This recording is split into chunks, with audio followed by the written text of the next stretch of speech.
My mate asked me to do a video on reincarnation because he says that there aren't many good videos out there explaining this subject.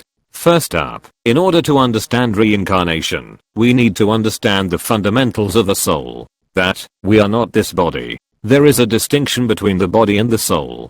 For example, we do not refer to ourselves as me body, me mind, me intelligence, or even me ego. We say my body, my mind, my intelligence, and my ego. So, there is a distinction. The Vedas explains that the soul is an infinitesimal spark of the divine, and that the soul is qualitatively one with, yet distinct from the Supreme Absolute. Because of this qualitative oneness, the soul has the attribute of eternality. At this point, as a side note, we might as well mention that the Vedas states that of the unlimited numbers of souls there are two types: eternally conditioned souls and eternally liberated souls. If you are listening to this, guess what? That's right, you are one of the eternally conditioned souls.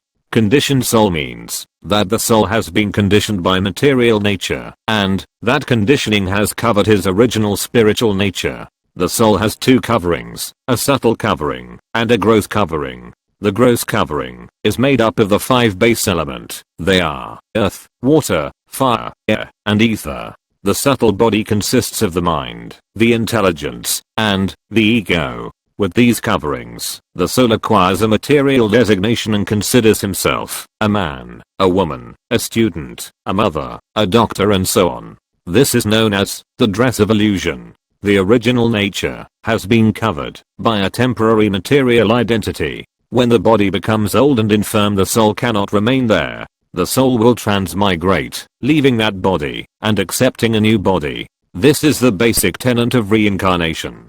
There are many laws pertaining to the destination of the soul, but for expediency we can say that it is the activities performed in this life which will determine the type of body one acquires in the next life. The soul carries its subtle body, that is, the mind, intelligence, and ego, to the next life. Our actions mold our consciousness, and it is the level of that consciousness which determines the type of body that we will receive in our next life. When the soul comes to the human form of life, it has the chance to realize its eternal nature and cease the cycle of birth and death.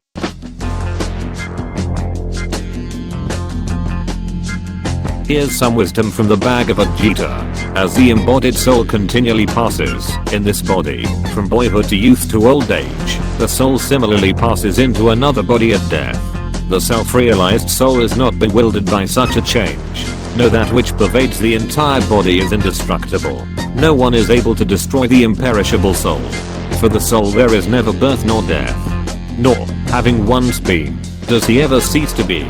He is unborn, eternal, ever existing, undying and primeval. He is not slain when the body is slain.